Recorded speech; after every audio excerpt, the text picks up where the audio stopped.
নমস্কার বন্ধুরা, আপনাদের মায়ের হেসেলে সবাইকে স্বাগত। আপনারা আশা করি সকলেই ভালো আছেন। আজকে আপনাদের আমি পনির রান্না করা দেখাবো। কাজের বাড়ি স্টাইলে পনির রান্না করব। তবে এটা পুরোপুরি ভেজ আইটেম, আমি পেঁয়াজটা দেব না।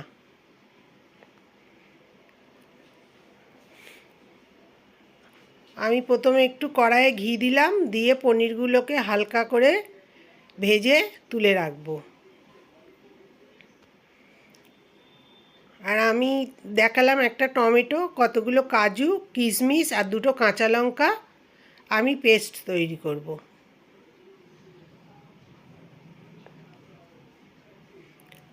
একটু ঘিয়ের মধ্যে পনিরগুলো একটুখানি অল্প হালকা করে ভেজে নিলে খেতে ভালো লাগে।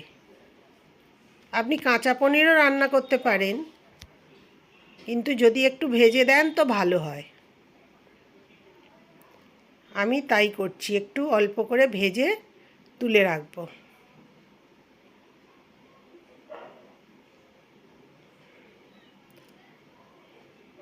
আলাদা একটা জায়গার মধ্যে তুলে রাখছি। তারপরে কড়াটা আবার চাপিয়ে 2 চামচ আমি সাদা তেল দিচ্ছি। এবার এতে কিছু গোটা মশলা ফোড়ন দেব।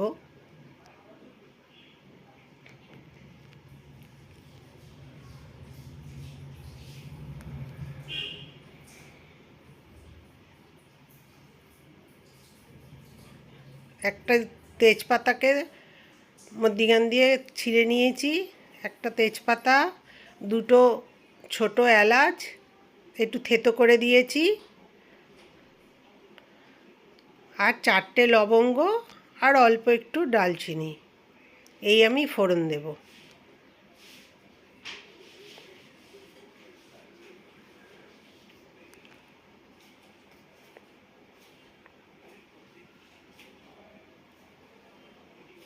ফোড়নটা অল্প ভাজা হয়ে গেলে তারপরে এর মধ্যে আমি একটা আলু পনিরের সাইজেই ছোট করে কেটে রেখেছি, সেটা দেব। আমি ওই 200 গ্রামের মতো পনির নিয়েছি, আর একটা ছোট খুব না, মাঝারি সাইজের একটা আলু নিয়েছি। মাঝারি সাইজের আলুটা এরকম করে কেটে একটুখানি ভেজে নেব।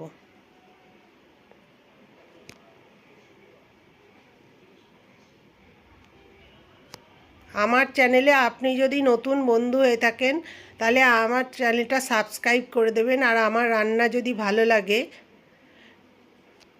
হাফ চামচ আদা দিলাম, হাফ চামচেরও কম আদা দিলাম আমি। ভালো লাগে তাহলে লাইক শেয়ার করবেন, একটু কমেন্ট করবেন যদি কিছু বলার থাকে। আদাটাকে একটু ভালো করে ভেজে নিচ্ছি আলুর সাথে।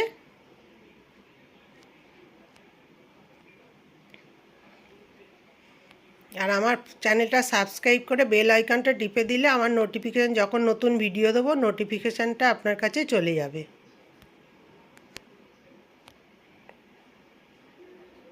আর যে মশলাগুলো দেখিয়েছিলাম, কাজু, কিশমিশ, কাঁচা লঙ্কা আর টমেটো, সেইটা আমি একটা পেস্ট বানিয়ে নিয়েছি, সেটা আবার ঢেলে দিলাম।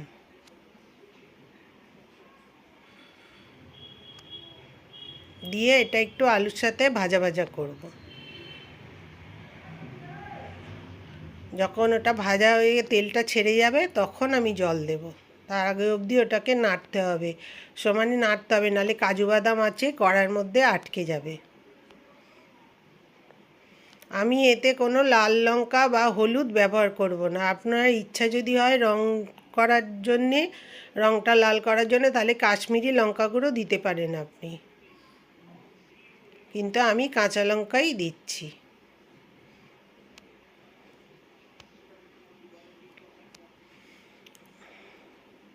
এটা ভালো করে নেড়ে নেড়ে একটু ভাজা ভাজা করে নিতে হবে, নিয়ে তারপরে জল দিতে হবে, নাহলে কাঁচা গন্ধ, টমেটোর গন্ধটা ছাড়বে।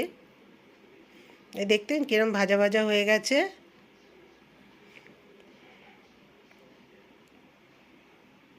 এবার মিক্সির জারটা ধুয়ে আমি জলটা দিয়ে দিলাম।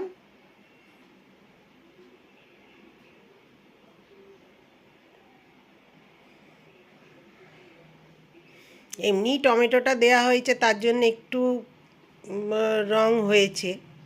এই রান্নাটা একটু সাদা সাদাই ভালো লাগে, পনিরের রান্নাটা খেতে, দেখতেও ভালো লাগে।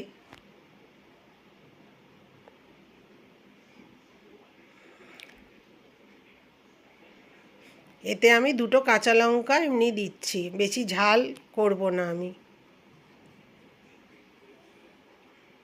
2টো কাঁচা লঙ্কা দিলাম, আর 2টো তো ওই পেস্টের সাথে বেটে দেওয়া হয়েছে।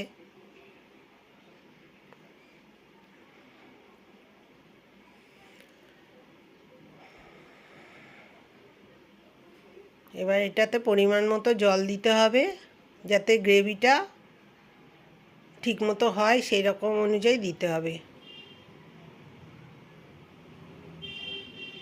খুব বেশি পাতলা গ্রেভি হবে না।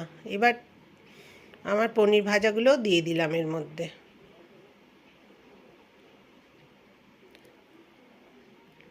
তারপরে আমি একটু লবণটা দেব আর চিনিটা দেব।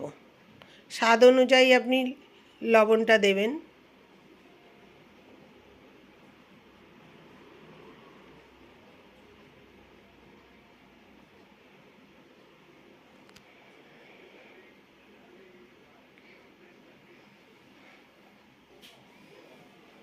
যতটুকুনি প্রয়োজন হবে সেটা অনুযায়ী লবণটা দিতে হবে।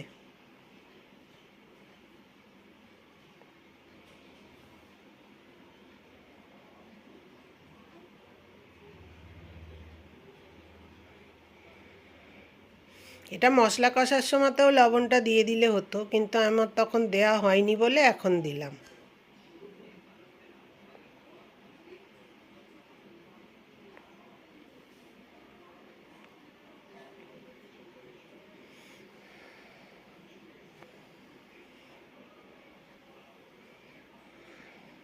আর বেশিক্ষণ লাগবে না, একটু ফুটলেই হয়ে যাবে। আলুটা তো ভেজেছি যখন, তখনই নরম হয়ে গেছে।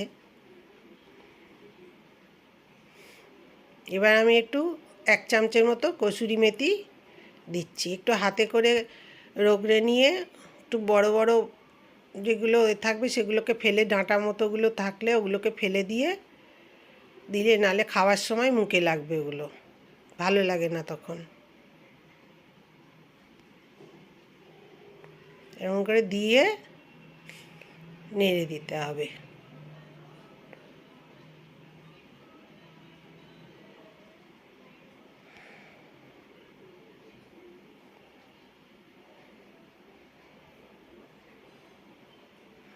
এবার 1 চামচ চিনি দিলাম,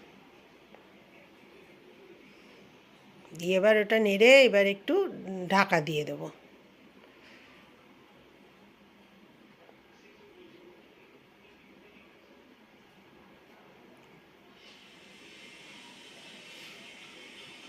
একটু ফুটে গেলেই হয়ে যাবে। এই দেখুন, এইরকম গ্রেভি থাকবে, তাহলে খেতে ভালো লাগবে। আপনি এসে লুচি পরোটার সাথেও খেতে পারেন, ফ্রাইড রাইসের সাথেও খেতে পারেন। এটা পুরোপুরি নিরামিষ, আপনি উপোসের দিনকেও খেতে পারবেন, আপনার নিরামিষ যেদিনকে থাকে সেদিনকেও খেতে পারবেন এটা। আমি ওই জন্যই পেঁয়াজ দিইনি, একদম পুরোপুরি নিরামিষ রান্না করেছি। আমার রান্না হয়ে গেল, আমি নিভিয়ে চাপা দিয়ে রাখলাম। এবার আমি ওটা 2 মিনিটের মতো চাপা দিয়ে রাখলেই হয়। তারপরে এবার আমি ওটাকে ঢেলে ফেলবো। ঢেলে ওর ওপরে একটুখানি বাটার দেব।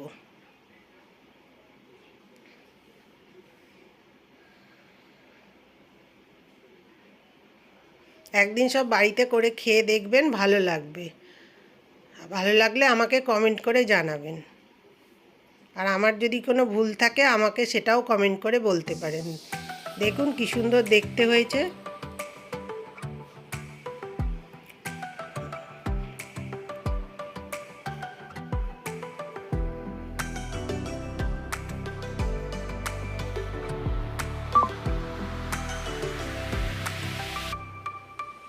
দেখুন কি সুন্দর দেখতে হয়েছে। পছন্দ যদি হয় একটু লাইক দেবেন, শেয়ার করবেন। ধন্যবাদ, সকলে ভালো থাকবেন।